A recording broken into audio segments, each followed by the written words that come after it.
ആയുസിന്റെ വേദം ആയുർവേദം. Shreyas Ayurveda hospital and research centre, old NKN hospital, south Kumbalangi. Phone 8606240012 9656240012. വൈദ്യുതി ചാർജ് വർധനവിനെതിരെ മഹിളാ കോൺഗ്രസ് പ്രവർത്തകർ പ്രതിഷേധ ധർണ നടത്തി. വൈദ്യുതി ചാർജ് വർധനവിൽ പ്രതിഷേധിച്ച് മഹിളാ കോൺഗ്രസ് പ്രവർത്തകർ KSEB ഓഫീസിലേക്ക് മാർച്ച് നടത്തി. പള്ളുരുത്തി കച്ചേരിപ്പടിയിൽ നിന്ന് ആരംഭിച്ച മാർച്ച് KSEB ഇടക്കൊച്ചി ഓഫീസിന് മുന്നിൽ സമാപിച്ചു. ധർണ DCC general secretary NR Sreekumar ഉദ്ഘാടനം ചെയ്തു. 12 പൈസ ഏപ്രിൽ മാസവും വർദ്ധിച്ചു.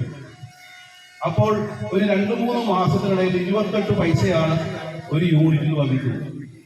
കേരളത്തിലെ ജനങ്ങളെ വിഡ്ഢികളാക്കുന്ന ഒരു ഗവൺമെന്റാണ് കേരളം ഭരിക്കുന്നത്. കേരളം ഇന്ന് സാമ്പത്തിക ഞെരുപ്പ് മൂലം ഒരടി മുന്നോട്ട് പോകാൻ പറ്റാത്ത ഒരു സാഹചര്യം. പാവപ്പെട്ട തൊഴിലാളികൾ പണിയില്ലാത്തൊരു സമയം. ഓട്ടോ തൊഴിലാളികൾക്ക് പണിയില്ല. മറ്റ് കർഷക മേഖലയെല്ലാം ഇന്ന് താറുമാറായി. ഈ ഗവൺമെന്റ് 7 കൊല്ലക്കാലമായി സംസ്ഥാനം ഭരിക്കുന്ന ഈ ഗവൺമെന്റ് കേരളത്തിന് ഒരു ശാപമായി മാറിയിരിക്കുന്നു. ഏത് വിധിനെയും അഴിമതി നടത്തുക. എന്ത് പദ്ധതി കേരളത്തിൽ വന്നാലും അതിന് കമ്മീഷൻ അടിക്കുക എന്നുള്ള ലക്ഷ്യവുമായി മുന്നോട്ട് പോകുന്നു. മഹിളാ കോൺഗ്രസ് ഇടക്കൊച്ചി മണ്ഡലം പ്രസിഡന്റ് രാജി രാജൻ അധ്യക്ഷത വഹിച്ചു. Councillor Abhilash Thoppil, Haseena Najeeb, Raheesa Salam, Thresiamma Job, Anju Sangeeth, VF Ernest, Shiju Chittappilly, AJ James, MA Josy, Johnny Payyappilly, AJ Santhosh എന്നിവർ പ്രസംഗിച്ചു. ഇപ്പോൾ നമുക്കറിയാം 16 പൈസയാണ് KSEB ഇന്നലെ വർദ്ധിപ്പിച്ചിരിക്കുന്നത്.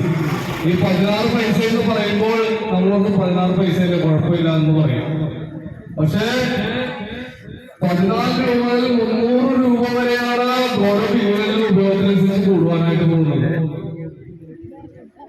എങ്ങനെയാണ് ഇവർ ഇത്രയും ഓരോ അടിക്കടിയായിട്ട് ഇങ്ങനെ ഒന്നൊരു വർധനവുമായിട്ട് റെഗുലേറ്ററി കമ്മീഷൻ സർക്കാർ മുന്നോട്ട് വരുന്നത്? ശരിക്കും പറഞ്ഞാൽ ഈ ബോർഡിന്റെ അനാസ്ഥ എന്ന് തന്നെ വേണം പറയാൻ. ഇതിന്റെ ശമ്പള പരിഷ്കരണം ഉൾപ്പെടെ സർക്കാരിനോട് പോലും ആലോചിക്കാതെയാണ് ഇവിടുത്തെ ജീവനക്കാരുടെ ശമ്പള പരിഷ്കരണം നടത്തുന്നത്.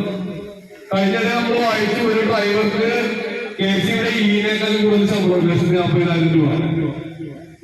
അപ്പൊ സ്വന്തം ഇഷ്ടംപോലെ ശമ്പളം കൂട്ടിയിട്ടുണ്ട് KSEB. സ്വന്തമായിട്ട് സർക്കാരിനോട് പോലും ആലോചിക്കാതെ ശമ്പളം കൂട്ടിയെടുക്കുന്ന regulatory commission. News bureau, Edakochi.